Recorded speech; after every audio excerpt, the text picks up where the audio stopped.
Part 5. Thanks to all of you who are still following this series. I know it's getting long.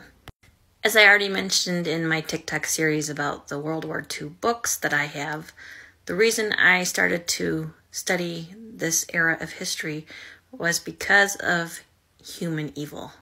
I frankly identified with the persecuted people of the Holocaust, and I was just trying to understand how people could be so evil to each other on the one hand and be such heroes on the other.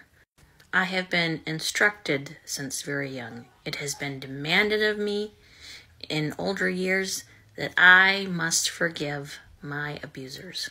I have tried to have a heart like Corrie ten Boom.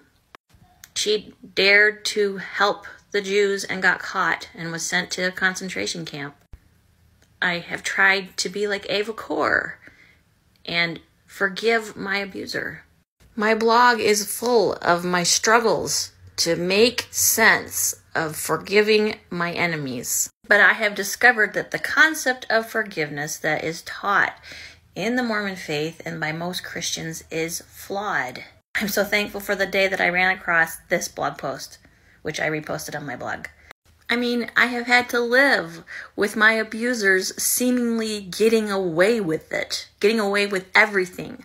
My parents, the medical doctor who raped me, the LDS ecclesiastical officer who groomed me, abused me, and who I was basically shoved into a corner and abandoned to marry. And I'm in the wrong? Surrounded by narcissists, but not allowed to be heard or seen or listened to, or defended, or helped.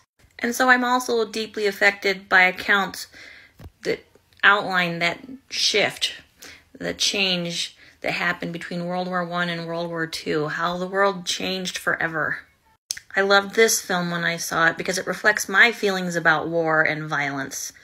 I also mourn for times past, better days, simpler days than this world that sometimes feels like it's shot beyond the mark, gone beyond the mark. And while forgiveness may be possible with some, it isn't always, because repentance, sorrow, real contrition for the acts done upon others unfairly and unmercilessly are very rarely repented of.